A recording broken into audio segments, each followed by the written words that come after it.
Seeking Sister Wife, I almost said something different. Seeking Sister Wife, Season 4, Episode 2, Little Do They Know. And thank you everyone who was so nice on your comments, so happy to see us again. I am still sick. You're better. My son got sick again. We're just never ending. It's just ridiculous here. Interesting episode. This is where I finally put together that we have 2 Danielles, we have 2 Aprils, we got too much tomfoolery happening. Left, right, all around. Everyone's getting a snow job. We meet one new family. One new family this episode. We still haven't run into the magician. Someone on Twitter called him Guyliner. Like eyeliner with guy. She made the same point we did, which is Guyliner might be the most desirable. If I had to go with any of these guys, he at least seems to like his wife, not be a serial killer. She looks like who's the other guy? His wife and this guy they both look soulless to me. There's nothing behind those eyes. Good anyway. Garrick. Yes. And who? Garrick, the soulless. And who's the girl? And the Guyliner wife. Tasha? I don't know. Okay, well anyway. So we'll start with Garrick, Dead Eyes. Okay, so they have Danielle's large wife, which is what he called her. Roberta, that he just is constantly crying over. And then Leah's the new one. So they pick up Leah at the airport. I'm still kind of confused. I thought she lived in LA. We're trying to figure out why a cowboy hat and cowboy boots. And I'll tell you one thing, that dude never punched a cow. Because you don't go riding horses with your pants tucked into your friggin' boots. The things that John focused on was his fashion. John has a real problem with how he dressed. I mean, hey, if you're gonna pretend, but at least, do it right. All I can do is look at this guy and go, how did he make the cut? Why are they all fighting over him? He's the most awkward, he's not terribly good looking. Anyway, they pick up Leah. No soul behind those eyes. They're staying at a B&B. They get in there, and Danielle, I don't know if Danielle, this is all planned on her part, but it's like, if this is all to get back at Roberta for how miserable she was last season, this is like soap opera level planning that she's got going on. This is like the swell of music, and she's like, let's call Roberta. Yeah, let's call Roberta. Doot, doot. That kind of thing. So they get in the phone, and they showed it in the previews that what they showed was that she didn't respond when Leah was like, how you doing? We see the actual call. She says hi, all that. We hear from Leah that trying to talk to Roberta is like kind of like trying to talk to a wall. Hey, how are you doing? Ask a question. Roberta answers no. I have no doubt that Roberta does not like this one bit. If you didn't see last season, it was a whole thing with them going down there and them boinking every chance they get. When he's leaving, he's crying. I don't have a problem with men crying, like no men should ever cry. I think there's a lot of reasons why men should cry. But watching a guy cry on the phone with his second wife while his potential third wife is sitting there is a little like, okay, dude. Anyway, they get on the call and he's like, I love you so much. She's like, I love you so much. And she's saying she doesn't want to speak any English, and the second everyone leaves the room, they're like, why don't we give them a moment? And then they leave, and then Leah asks a very legitimate question, which is, so can I not date Garrick until I don't have a clue why she's there, other than maybe the TV show. Because this is not a dude. She's a beautiful, tall, wonderful looking lady. She doesn't seem to have any emotional issues that might keep her from struggling to find people, other than the fact she's Garrett, or whatever his name is, has chosen to try to date a guy who's already married twice over. I guess that is a pretty strong indication that she's not all there. And then they leave the room, and she's like, this is my thing. On one point, I can say fair is fair. If they say they want to date her, they need to date her. On the other hand, I'm like, this is all so ridiculous. I don't know why Danielle's working so hard to keep this guy. Living in a trailer, he got kicked out by his family. Family had some brains. None of them seem to be working. It seems like almost no one in this show is working. He's a custom home builder, honey. Is that what he is? Is that what he said he does? Okay. They're building their own custom home. I mean, how do you even build a custom home when you don't know how many wives you're going to have? Or is it just all like master bedroom after master bedroom after master bedroom? Anyway, So now we go to the Epps. This is the new family. Taryn, Marcus, in India. He's been with... I have 2 years written down. I don't know. Anyway, he's an elected official. Somebody's already shared an article about him with housing violations and stuff like that. Already shared that. In Ohio. He married a woman that he met in college. They were together. She basically said he wouldn't stop sleeping around. They used all this kind of weird flowery language around it. But it basically comes down to that. But it was essentially he was sleeping around. He said he can't, I don't know, it was very weird because then he made a comment about like, well, I can't just sleep with 5 or 10 I can't be messing around with 5 or 10 other people. And I was like, now? Who has time? Politicians, apparently. Apparently. Anyway, so what happened was, and this is all, they used the weirdest language, but at least I was like, for once it's not someone who felt called. Oh, we felt called to do polygamy. And the wife's always like, and the husband's always like, yeah. I started doing some research, and it's the only way that made sense. I guess props to this politician for being honest. He just wants to sleep around. Yeah. So he was sleeping around, has a daughter, the wife, Taryn and the daughter head out. She's going to see if she can do it without him. Immediately gets with another girl, gets engaged. So now he's engaged to India. I don't know if they ever got divorced. I don't know if him and Taryn ever got divorced. It didn't sound like it. But Taryn started saying, maybe we should try to get back together. And he's like, okay, I don't intend to get rid of India. And they were kind of like, okay, I guess we're going to do this. Well, she said Taryn moved in and was like, get rid of India. Get her out of the house. And then they became such good friends. And I'm like, I have never liked another woman enough for this. Maybe I'm just not a good girl's girl. Maybe that's the problem. I would gouge your eyes out and her eyes out. I'd gouge you both out before I would live in a house where you were even given a second. I mean, maybe I'm the problem here. But anyway, they sorry, I got all distracted. So anyway, he kind of slipped in this new arrangement. No one seems to have really bought into it as a concept, and he wants to start adding on to the group. And I'm like, this is the one who, right from the preview, I was like, oh, this is going to be some problems. Because they don't even have the philosophy of doing polygamy. It was more of like... So he's the one who's going to have the problems. Well, this is what I think is going to happen. Well, this is what I think happened to begin with. I think he's going to have some problems, but I think... She left him because he was cheating all the time. He got this new fiancé who probably didn't know about the cheating. And I think they probably worked out a deal where if he could keep both of them, he would quit cheating. And that's lasted for... I have 2 years. Has he been with India for 2 years? In which case, that's not very long. How do you get a politician to stop lying? Yeah. Get him to stop talking. I think it was. I think they were married for 11 to 12 years, and then they have this. Then this happened for a year, then they've been back together. Anyway, they have a new one, Bina, I think is how you pronounce her name. Bina. Anyway, in the house they have his son from before he was with Taryn, the daughter with Taryn, and the son's best friend. And he calls him in for a group meeting, and he says, "We're thinking about talking to this new lady. How do you feel about it? Do you think is it going to be too crowded?" And I was like, I first know right off the bat, that best friend was like, don't say it's too crowded. Because if there's only one person in this household who's not sleeping with him, or related to him. Hopefully 3 kids. Yeah. Well, I'm saying related to him or sleeping with him, and I know who's getting cut if there's not enough space, and it's not the one he's sleeping with, and it's not his biological children. It is the best friend. Yeah. That wasn't really explained. So you kind of know that the best friend was like, no, it's cool. Like they didn't even ask him to put on the spot. He did not volunteer a thing. So there's all that, and the daughter's like, sure, no, it's fine. And I'm like, oh, dragging your kids into this. Anyway, but he said Bina and other people, because they told the kids he's dating this gal and other people as well. And I'm a little like, this just sounds like, this just sounds like an open relationship.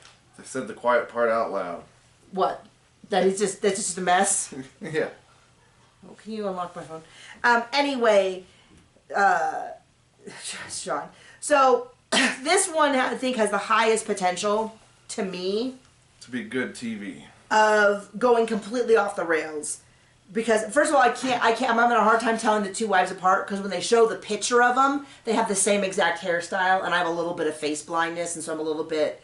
And then one of them has braids in the show, and so once I figure all that out, I'll be good. But right now, I'm thinking the fiance. I'm thinking India. I thought sounded like maybe she was like, okay, I came in, I was dating a single man. I think both of the women feel like first wives because one was married to him for a bunch of years and then left. But the other one went to him and got engaged when she was the only one. And so I think they both managed to come back in. It actually reminds me of the very first polygamous show that I saw, and I think it was on TLC. Before Sister Wives was a story, Before Sister Wives was a story of a guy, I distinctly remember it, where she was in the military, and she was married to him, and while she was gone, he knocked up another woman. And then when she came out, she was like, I don't really feel like it's appropriate to send a single mother out and to have no support. And I think they already had children as well. And so she was kind of like, yeah, so he's kind of got two wives. And they were like, well, would you do it again? And she's like, it was kind of those things where it's like trying to make the best of a bad situation. And I kind of think that's how the wives feel in this situation. Which is like, it's the best of a bad situation. I don't think adding in a bunch of new people, because it's already showing the previews that they're fighting about. I'm shocked about you. Foley, this is the old guy with the hot new young one, and Brenda. This is the old guy who keeps taking off his shirt every chance he gets. Brenda, the one who was the second partner at... They claimed the first, we were all so happy, and then my wife left, and I was like, well, then the answer is we weren't all so happy. And now he's dating 21-year-old April. If I did not have red flags before, driving up to the house they're building, oh, look at that, Daddy. Oh, no, I'm done. I don't want to yuck anyone's yum. You call your partner Daddy in the sack. I just don't need to be a part of that kink. Like, I don't need to be a part of that. I think that's so weird. I think when people have children together, and my son is asking for Daddy, and I yell Daddy, I think it's a little different than Daddy. Anyway, you do what you want. You can be all into it. That's not how I want to present myself on national TV. They're looking at some house. They don't say where. John ended up Googling where the country club was. And where was it? The winery. They said they're a couple miles down the road from Huntsville. that. Huntsville, Texas. He said, in the most general sense, I'm in aerospace sales. And I was like, what? Who describes their job that way? But we have a friend who works on some pretty classified stuff in the aerospace field. And he can't really tell us what he does. And so that might be one of those answers. And anytime he even says that, he's like, we're all American, right? Before he says anything. Yeah, but to be clear, we don't know what he does exactly. You know a little bit because you knew him before he had the job. Yeah, I know. So you have an idea of what it is. But anyway, my point is, so I wonder if maybe he works in that kind of business where they're like, just say you're in sales. You know, that kind of thing. I don't know what they're building. They are also building a house. Then they go to this winery. 5 minutes table.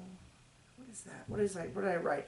Oh, so they go to this winery as a group date. They get these flights of wine, and for whatever reason, they filmed them for like 10 minutes rearranging their stuff on the table. And I was like, okay, this is riveting TV.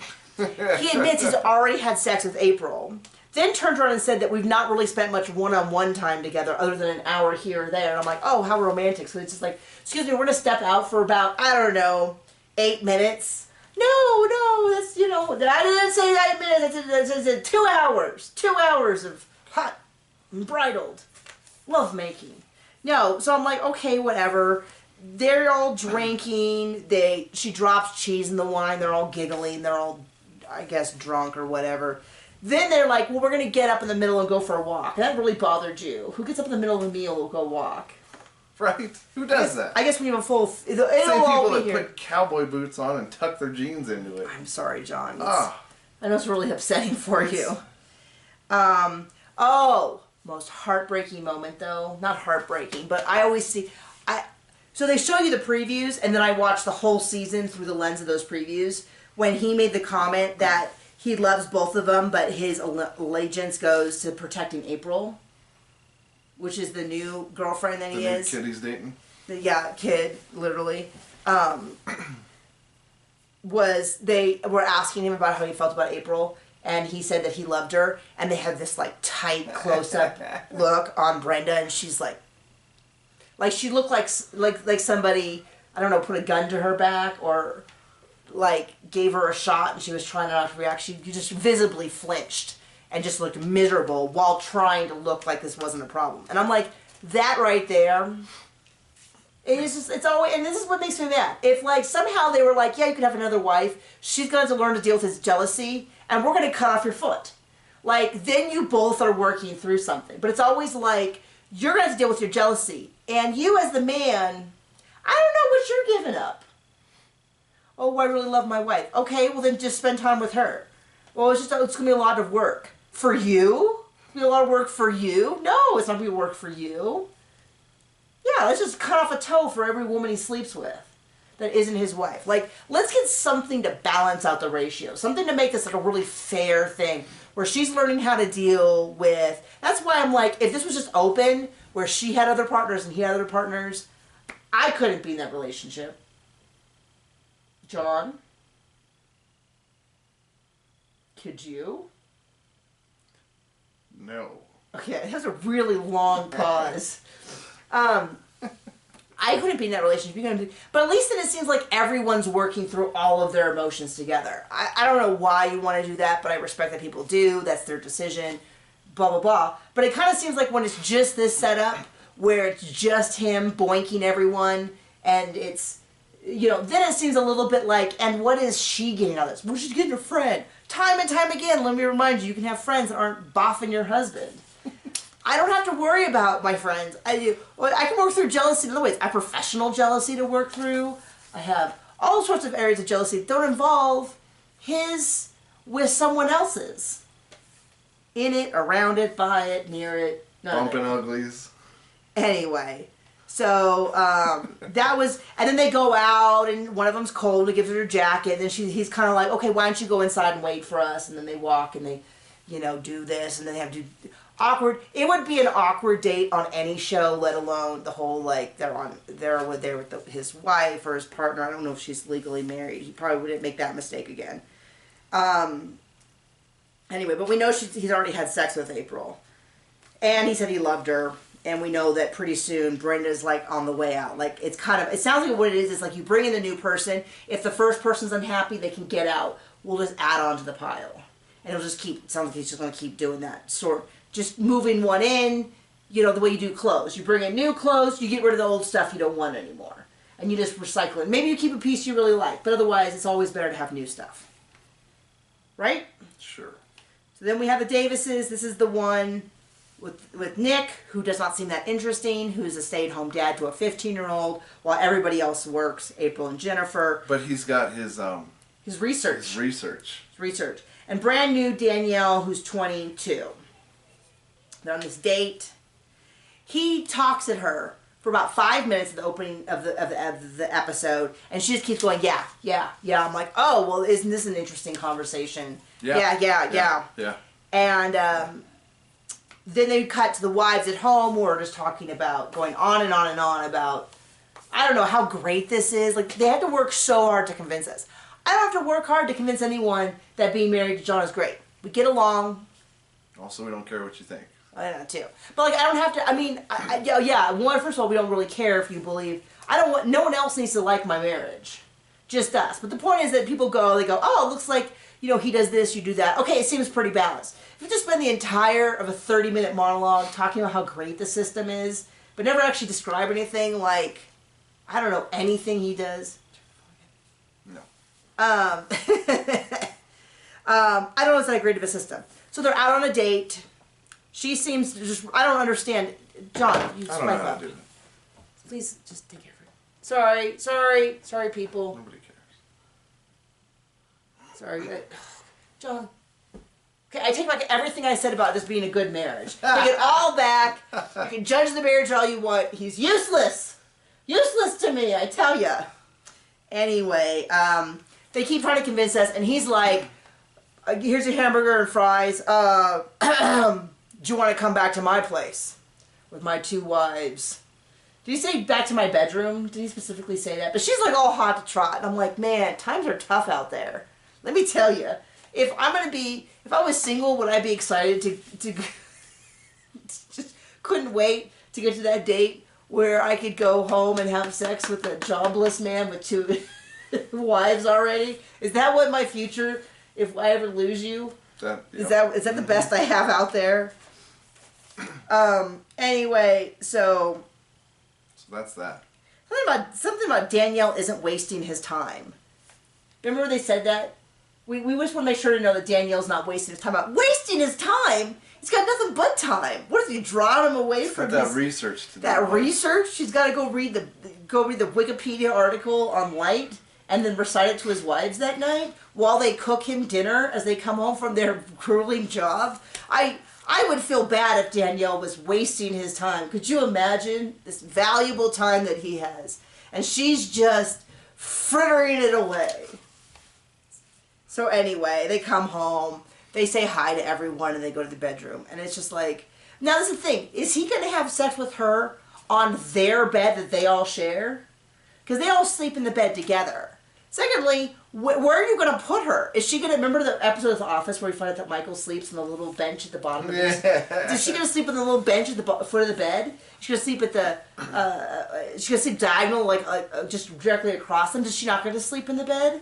How does this work? Now that they're rotating schedule? It's just, but the idea that they would go and have sex on the bed that all 3 of them sleep on, I don't know why that more than anything else turned my stomach. It's like, you have to fumigate out the room afterwards, open the windows, let it... Oh, boy. Because they sure make him sound like he's some maniac in the bedroom. Like, they'll never recover from this. She'll be walking bow-legged for a week. You know, I don't know. I'm going to change the sheets. Like, all of this is just like, I guess I'm a prude. That's all I'll say. So anyway, wild episode. Loving this season, though. What I love about it is if you miss something, it's gone to you. At least it's only an hour, and they're not trying to cram this 15-minute show into 2 hours. No, it feels like an hour show that goes really fast because it's all stuff it's new. It's not rehashed 7 times. Agree to disagree. Okay, well, anyway, we'll see you guys soon.